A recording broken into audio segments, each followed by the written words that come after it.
حضرت ابو بکر صدیق اور حضرت عمر فاروق رضی اللہ تعالیٰ عنہ دونوں. حضرت عمر فرماتے ہیں کہ میری کسی بات میں نا جناب ابو بکر صدیق کے ساتھ شکر رنجی ہو گئی, اختلاف رائے ہو گیا. یار کٹھے رہتے ہیں تو کبھی کبھی کوئی بات بھی تو ہو جاتی ہے نا. حضرت سیدنا عمر فاروق فرماتے ہیں میں نے کوئی بات ابو بکر صدیق نے کوئی بات کی, مجھے برا لگا تو میں تو پہلے ہی جلالی تھا, میں نے پھر 11 گنا باتیں سنائی. تھوڑی دیر خاموش رہے گی. کہتے میں نے زیادہ باتیں سنائی. حضرت ابو بکر صدیق دھیمے مزاج کے آدمی تھے, کہنے لگے چل یار عمر چھوڑ دے, مجھ سے غلطی ہو گئی. اور میرے محبوب نے فرمایا ہے تو اللہ کی رضا کے لیے جھک جا, اللہ تجھے عزت عطا فرما دے گا. تیری عاجزی میں تیری عزت ہے, تو جھک جا. اور درویش کہتے ہیں جتن جتن ہر کوئی کھیڑے تو ہارن کھیڑ فقیرہ, اور جتن دا مل کوڈی پیندا ہی ہارن دا مل ہیرا. کبھی کبھی ہار بھی جایا کریں, کبھی کبھی ہارنے میں بھی بڑا ہی مزہ آتا ہے, بڑا ہی لطف آتا ہے ہار جانے میں. حضرت ابو بکر صدیق رضی اللہ تعالیٰ عنہ کہنے لگے چل یار غلطی ہو گئی, بھول گیا تھا, معاف کر دیا. تو عمر کہنے لگے اچھا پہلے غلطیاں کرنا پھر معافیاں مانگنا, جاؤ دوڑ جاؤ, نہیں معاف کرتا.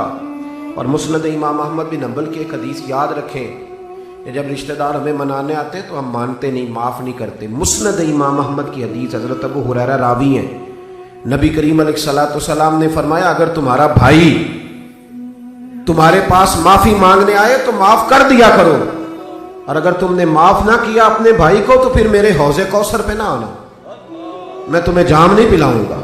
معاف کیا کرو جب کوئی معافی مانگنے آئے. حضرت عمر جلال میں تھے, کہا جا دوڑ جاؤ, میں نہیں معاف کرتا. جناب ابو بکر بڑے پریشان ہوئے, بہت سارے لوگوں کے بیچ یہ بات ہوئی تھی. حضرت صدیق اکبر وہاں سے اٹھے, تشریف لے گئے. جناب عمر کہتے ہیں کہ تھوڑی دیر کے بعد مجھے بھی احساس ہو گیا, مومن کا غصہ لمبا نہیں ہوتا, مومن کا غصہ, اللہ کرے آپ کو میری بات کی سمجھ آئے, مومن کا غصہ اس لیے کہ حضور نے فرمایا میرا مومن 3 دن سے زیادہ کسی سے ناراض رہ ہی نہیں سکتا. یعنی بڑا لمبا غصہ بھی ہو تو 3.25 دن کا, کیونکہ 3 دن سے زیادہ تو رہنا ہی نہیں, 3.25 دن یعنی 2.5 سے پہلے صلح کر لے. میرے بھائی حضرت عمر فرماتے ہیں مجھے احساس ہوا نا جب کہ یہ میں نے کیا کر دیا, ابو بکر معافی مانگ رہے تھے تو مجھے درگزر کرنا چاہیے تھا. فرماتے ہیں میں وہاں سے نا فٹافٹ جناب ابو بکر صدیق کے گھر میں گیا, دروازے پہ دستک دی, ابو بکر کہاں ہیں؟ پتہ چلا کہ وہ تو گھر میں نہیں. حضرت عمر کہتے ہیں میری ٹانگیں کانپنے لگی. بھئی آپ کیوں ڈر رہے ہیں؟ فرمانے لگے اس لیے کہ ابو بکر جب گھر نہیں ہوتے تو دروازہ رسول پہ ہوتے. انہوں نے تو ساری بات حضور کی بارگاہ میں عرض کر دی ہوگی کہ مجھے اس طرح کہا ہے عمر نے. جناب سیدنا عمر فاروق فرماتے ہیں میں مسجد نبوی میں حاضر ہوا. اللہ کرے آپ میری بات پہ توجہ کریں, آمین تو کہہ دیں. اللہ کرے موبائل کی کال مہنگی ہو جائے, آمین تو فرمائیں. یہ تھوڑا مہنگا ہو جائے میسج والا کام, تاکہ اس سے تھوڑی جان چھوٹے, آمین تو کہے نا یار. اللہ کرے اس پہ تھوڑی سی ہماری نظریں ہٹ کے کسی اور طرف بھی جائیں. اور بھائی ہے دل کے لیے موت یہ مشینوں کی حکومت.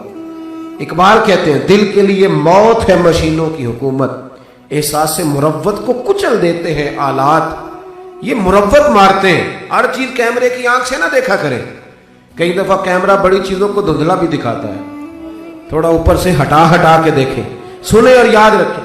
حضرت سیدنا عمر فاروق فرماتے ہیں میں مسجد نبوی میں حاضر ہوا تو منظر یہ تھا کہ اللہ کے محبوب مصلی پہ بیٹھے تھے بیت اللہ شریف کی جانب پشت مبارک کر کے, اور جناب ابو بکر سامنے بیٹھے تھے اتحیات کی حالت میں. کہتے ہیں جب دونوں کا انداز دیکھا نا, گردنیں جھکی ہوئی ہیں, میں نے سلام تو لیا, سلام کا جواب بھی آیا, پر گردن نہ اٹھی دونوں کی. کہتے ہیں میں سمجھ گیا کہ ابو بکر نے بات ساری سنا دی ہے. یار جب نئے لوگ مل جاتے ہیں تو پرانے کہاں یاد رہتے ہیں.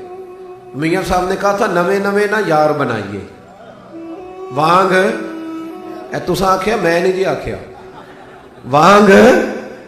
وانگ کمینے والو. بھائی اتنا درویش ہو کے اتنا سخت لفظ کا, میاں صاحب بڑے ٹھنڈے آدمی تھے, پر کمینہ کا اسے جو پچھلے چھوڑ کے نئے بنا لیتا ہے. پاویں سونے ملن ہزاراں, آسانی یار بٹاؤنا. حضرت سیدنا عمر فاروق کہتے ہیں کہ میں اب دونوں سار اٹھائیں تو کو بات کروں نا. فرماتے ہیں میں بھی بیٹھ گیا, میں نے بھی گردن جھکا لی. اب میں اپنے اندر ہی اندر باتیں کر رہا ہوں اپنے آپ سے, ڈھونڈتا پھرتا ہوں اقبال اپنے آپ کو. آپ ہی گویا مسافر, آپ ہی منزل ہوں میں.